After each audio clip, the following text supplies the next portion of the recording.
Assalamu alaikum students. Today our discussion topic is chemical properties of bases. आज हम लोगों ने बेसिस की केमिकल प्रॉपर्टीज को डिस्कस करना है। Chemical properties of basis. सबसे पहले है रिएक्शन विद एसिड्स, यानी एसिड और बेस जब आपस में रिएक्ट करते हैं तो हमारे पास प्रोडक्ट में कौन सी चीज़ आती है उसको हम लोगों ने देखना है। तो अगर आप लोगों को याद हो, प्रीवियस लेक्चर में मैंने आपको बताया था कि जब भी एसिड और बेस आपस में रिएक्ट करते हैं तो हमारे पास बन जाता है सॉल्ट प्लस वाटर। यानी जब भी एसिड और बेस आपस में रिएक्ट करते हैं तो हमारे पास बनता है सॉल्ट एंड वाटर। ये रिएक्शन भी इसी तरह ही है कि base react with acid to form salt and water, कि जब भी बेसिस एसिड के साथ रिएक्ट करती हैं तो वो बनाती हैं salt and water. It is a neutralisation reaction, और न्यूट्रलाइजेशन के रिएक्शन के बारे में भी हम लोगों ने ये पढ़ा था कि जब भी एसिड और बेस आपस में रिएक्ट करेंगे तो वो एक दूसरे के इफेक्ट को कैंसिल कर देंगे और उसके नतीजे में हमारे पास सॉल्ट और वाटर बनेगा। इस प्रोसेस को हम लोग कहते हैं कि ये न्यूट्रलाइजेशन का प्रोसेस है, यानी एसिड ने और बेस एक दूसरे के असर को ख़त्म कर देंगे, इफेक्ट को कैंसिल कर देंगे, तो हम लोग उस प्रोसेस को कहेंगे कि ये न्यूट्रलाइजेशन का प्रोसेस है। अब यहाँ पे हमारे पास एक एग्जाम्पल है, एक रिएक्शन है, ठीक है। KOH, के रिप्रेजेंट कर रहा है हमारे पास पोटाशियम को, OH रिप्रेजेंट कर रहा है हाइड्रोक्साइड को। यहाँ पे OH ग्रुप मौजूद है, इसका मतलब है कि ये एक बेस है। और H2SO4, आपको पता है कि H2SO4 एक एसिड है। और हमारे पास बन गया एक सॉल्ट बन गया, जब एसिड और बेस ने आपस में रिएक्ट किया तो हमारे पास एक सॉल्ट बन गया जो है K2SO4, यानी पोटाशियम सल्फेट। के रिप्रेजेंट कर रहा है पोटाशियम को, SO4 रिप्रेजेंट कर रहा है कि ये सल्फेट है, यानी पोटाशियम सल्फेट हमारे पास बन गया और साथ में वाटर बन गया। पोटाशियम सल्फेट एक सॉल्ट है, ठीक है। तो जब भी एसिड और बेस आपस में रिएक्ट करेंगे तो बदले में बना देंगे सॉल्ट एंड वाटर। अब हम लोग नेक्स्ट रिएक्शन देखते हैं, रिएक्शन विद अमोनियम सॉल्ट। अब alkalis react with ammonium salt to liberate ammonia gas, ठीक है। अब जब भी अल्कली, यहाँ पे वर्ड आ गया अल्कली का, बेसिस और अल्कली एक ही चीज़ है, ठीक है। आप लोगों ने परेशान नहीं होना जहाँ पे अल्कली वर्ड आ गया, जहाँ पे कहीं बेसिस वर्ड आ गया। तो जब भी बेसिस अमोनियम सॉल्ट के साथ, ठीक है, अमोनियम सॉल्ट के साथ रिएक्ट करेंगी तो हमारे पास अमोनिया गैस बन जाएगी, ठीक है। अमोनियम सॉल्ट के साथ जब भी बेसिस रिएक्ट करेंगी तो हमारे पास NH3 गैस बनेगी, ठीक है। NH3 एक गैस है, ठीक है। तो जब भी बेसिस अमोनियम सॉल्ट के साथ रिएक्ट करेंगी तो अमोनिया गैस बना देंगी। यहाँ पे अब हम लोग रिएक्शन देख लेते हैं। NH4, NH रिप्रेजेंट कर रहा है हमारे पास अमोनियम को, ठीक है, और Cl रिप्रेजेंट कर रहा है क्लोराइड को। तो ये हमारे पास बन गया अमोनियम क्लोराइड। अमोनियम क्लोराइड ने जब रिएक्ट किया सोडियम हाइड्रोक्साइड के साथ, ठीक है, Na रिप्रेजेंट कर रहा है सोडियम को, OH रिप्रेजेंट कर रहा है हाइड्रोक्साइड को। अब यहाँ पे ये जो है अमोनियम सॉल्ट है, अमोनियम सॉल्ट, ये हमारे पास अमोनियम सॉल्ट है, ठीक है। और यहाँ पे NaOH हमारे पास अल्कली है या बेस है, तो हमारे पास बन जाएगा कॉमन टेबल सॉल्ट बन जाएगा, सोडियम क्लोराइड बन जाएगा, साथ में हमारे पास अमोनिया गैस बन जाएगी और साथ में हमारे पास वाटर बन जाएगा, ठीक है। तो ये हमारी जो ऊपर हम लोगों ने पढ़ा है कि जब भी अल्कलीज जो होती हैं, ये अल्कली रिएक्ट करेगी अमोनियम सॉल्ट के साथ तो हमारे पास कॉमन टेबल सॉल्ट बन जाएगा और हमारे पास क्या बन जाएगी, अमोनिया गैस बन जाएगी, ठीक है, और साथ में हमारे पास वाटर बन जाएगा। अब नेक्स्ट रिएक्शन है उसको डिस्कस कर लेते हैं। NH4, अभी मैंने आपको बताया है कि NH4 रिप्रेजेंट कर रहा है कि ये हमारे पास अमोनियम है, ठीक है, सल्फेट भी है हमारे पास, तो ये अमोनियम सॉल्ट है, ठीक है, ये अमोनियम सॉल्ट है। अमोनियम क्लोराइड भी सॉल्ट है, अमोनियम सल्फेट भी सॉल्ट है। और यहाँ पे हमारे पास है कैल्शियम हाइड्रोक्साइड, ये अल्कली है या बेस है, आप लोग इसे OH ग्रुप मौजूद है तो इस वजह से ये एक बेस है, ठीक है। तो यहाँ पे कैल्शियम हाइड्रोक्साइड, जब अमोनियम सल्फेट ने और कैल्शियम हाइड्रोक्साइड ने आपस में रिएक्ट किया तो हमारे पास बना दिया कैल्शियम सल्फेट बना दिया, साथ में हमारे पास अमोनिया गैस बना दी और वाटर बना दिया। तो इट्स मीन दैट कि जब भी अमोनियम, ये अमोनियम है ना, अमोनियम सॉल्ट अब बेसिस के साथ या अल्कलीज के साथ रिएक्ट करेंगे तो रिजल्ट में हमारे पास लाजमन तौर पे अमोनिया गैस बना देंगे। तो ये हम लोगों ने ये डेफिनेशन पढ़ी है। आगे नेक्स्ट है प्रेसिपिटेशन ऑफ हाइड्रोक्साइड। प्रेसिपिटेशन की डेफिनेशन को आप लोगों ने याद करना है कि प्रेसिपिटेशन किसे बोलते हैं। When reaction occurs in a liquid solution, the solid form is called precipitation। यानी जब आप दो लिक्विड्स को आपस में मिक्सअप करेंगे, ठीक है, और रिजल्ट में आपके पास जो सा है वो सॉलिड स्टेट में सब्सटेंस जो आएगा उसको आप लोग कहेंगे कि वो प्रेसिपिटेशन है, ठीक है। तो ये प्रेसिपिटेशन की डेफिनेशन है कि जब आप दो लिक्विड्स को आपस में मिक्सअप करेंगे, केमिकल रिएक्शन होगा उनके अंदर तो हमारे पास रिजल्ट में क्या बनेगा, हमारे पास प्रेसिपिटेशन बन जाएगी, ठीक है। प्रेसिपिटेशन कहते हैं फॉर्मेशन ऑफ सॉलिड सब्सटेंस, ठीक है, सॉलिड सब्सटेंस का बनना, ठीक है। अब हम लोग पढ़ लेते हैं alkalis precipitation insoluble hydroxide when added to solution of salts of heavy metals such as copper, iron, zinc, lead and calcium. यानी कि बेस को जब हैवी मेटल्स जैसा कि कॉपर, आयरन, जिंक, कैल्शियम के सॉल्ट्स के सॉल्यूशन में डाला जाता है तो ये इन सॉल्युबल मेटल हाइड्रोक्साइड का रसूख बनाती हैं, ठीक है, मेटल हाइड्रोक्साइड का रसूख बनाती हैं।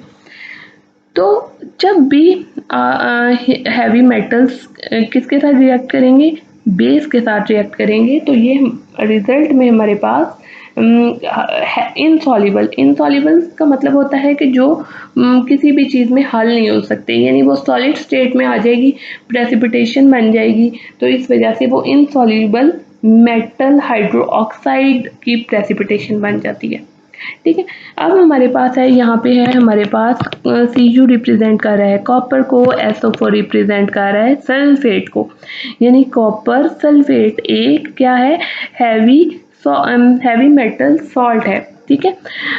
अब कॉपर सल्फेट है, कॉपर सल्फेट ने रिएक्ट किया हम सोडियम हाइड्रोक्साइड के साथ और हमारे पास बन गया कॉपर हाइड्रोक्साइड और साथ में सोडियम सल्फेट बन गया।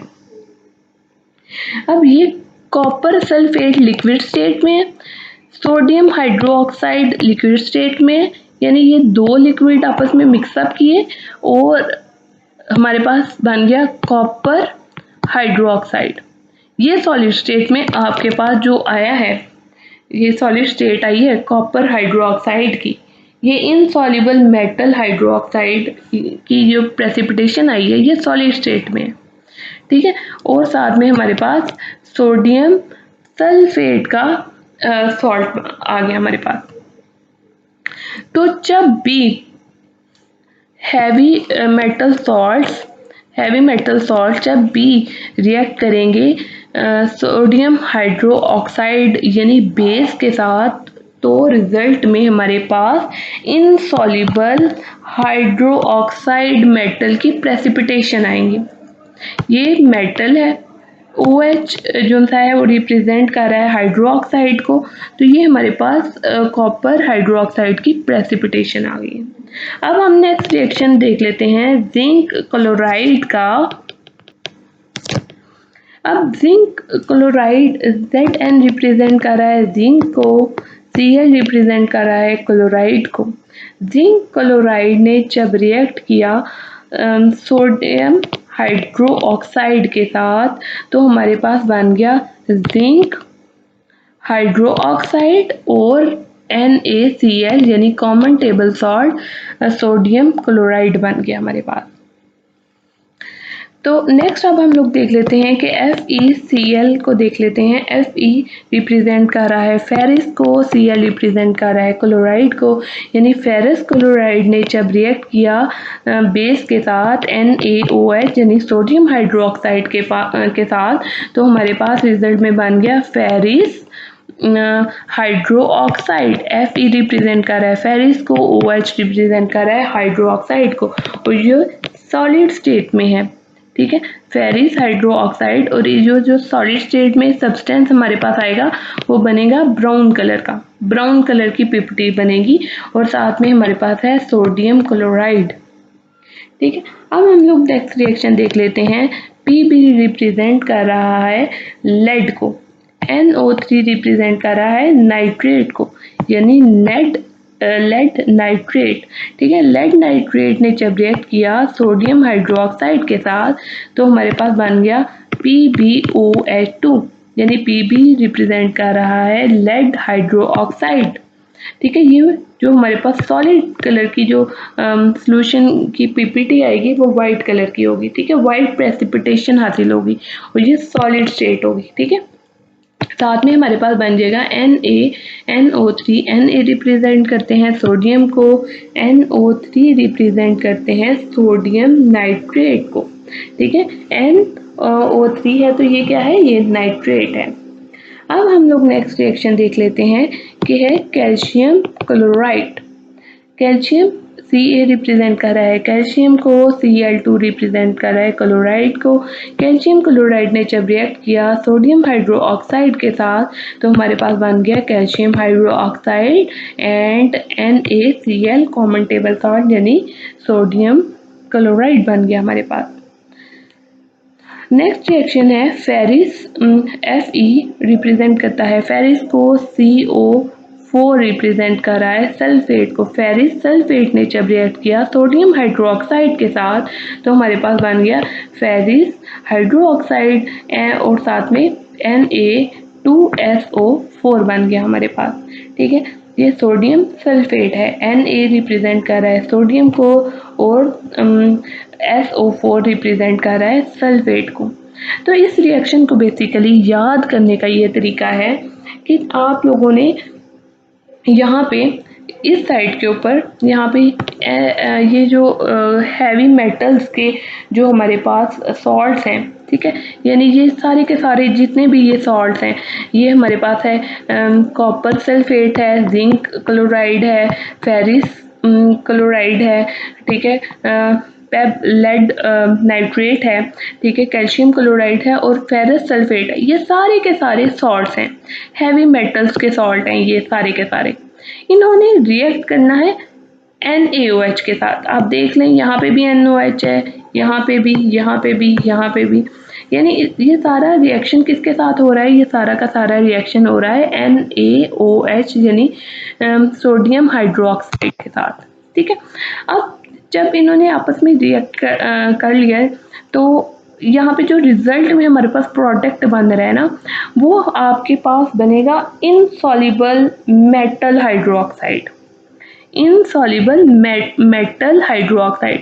अब यहाँ पे देखें ये क्या है, ये कॉपर है ना, ठीक है, कॉपर मेटल है, ठीक है, OH क्या है, OH2 जो सा हाइड्रोक्साइड है, ठीक है, और S है साथ में, S रिप्रेजेंट कर रहा है सॉलिड स्टेट में, यानी इनसॉल्युबल है ये। यानी आपके पास जो भी प्रोडक्ट यहाँ पे बनेगा वो हैवी मेटल्स होगा साथ, ठीक है, हैवी मेटल और साथ में हाइड्रोक्साइड सबके साथ, यानी प्रोडक्ट बनेगा इनसॉल्युबल मेटल हाइड्रोक्साइड का। यहाँ पे देख लें कि यहाँ पे आपके पास जो प्रोडक्ट बन रहा है, यहाँ पे बन रहा है copper hydroxide, zinc hydroxide, ferrous hydroxide, lead hydroxide, calcium hydroxide, ferrous hydroxide, यानी ये सारे के सारे मेटल्स हैं। ये सारे के सारे क्या हैं, मेटल्स हैं, और साथ में OH ग्रुप इनके साथ अटैच है, तो ये इट्स मीन दैट कि ये जो heavy metal insoluble heavy metals के हाइड्रोक्साइड हैं। ठीक है, तो ये बहुत इजी रिएक्शन है, और यहाँ पे हमारे पास सॉल्ट्स बन जाएगा रिजल्ट में, यहाँ पे भी सॉल्ट बन जाएगा, जैसे ये ये जो भी रिएक्शन होगा उसके हिसाब से ये सॉल्ट्स यहाँ पे बनेंगे। ठीक है, यहाँ पे है हमारे पास सोडियम सल्फेट है, ठीक है, NaCl, सोडियम क्लोराइड है, सोडियम क्लोराइड NaNO3 रिप्रेजेंट करता है, Na रिप्रेजेंट करता है सोडियम को, NO3 रिप्रेजेंट करता है नाइट्रेट को, तो सोडियम नाइट्रेट बन गया।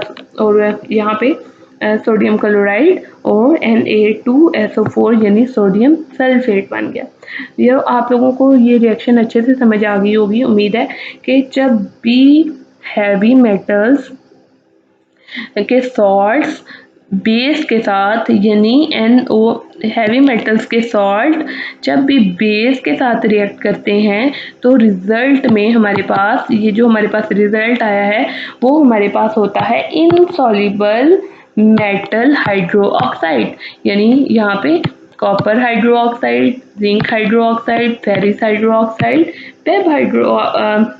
पीबी रिप्रेजेंट करता है लेड हाइड्रोक्साइड, कैल्शियम हाइड्रोक्साइड और फेरिस हाइड्रोक्साइड, और साथ में एक्वस फॉर्म में आपके पास सॉल्ट्स आ जाते हैं। ठीक है, तो ये था हमारा आज का टॉपिक यानी केमिकल प्रॉपर्टीज ऑफ बेसिस। ये बहुत ज़्यादा इंपॉर्टेंट लॉन्ग क्वेश्चन है, आप लोगों ने इसे अच्छे से याद करना है क्योंकि ये पेपर में आता होता है, तो इसलिए काइंडली आप इसे अच्छे से याद करें। रिएक्शन ये वाला बहुत ईजी है, अगर आप इसे थोड़ा सा टेक्निक के साथ समझने की कोशिश करेंगे तो आपको फ़ौरन याद हो जाएगा। और इसके अलावा आप लोगों ने इसकी प्रैक्टिस करनी है, बार बार रिएक्शन की प्रैक्टिस करनी है। बच्चों को रिएक्शन भूल जाते हैं, इस वजह से आप लोगों ने इसकी अच्छे से प्रैक्टिस करनी है। होपफुली आप लोगों को अच्छे से समझ आ गया होगा आज का lecture. Thanks for watching my video, kindly subscribe my channel.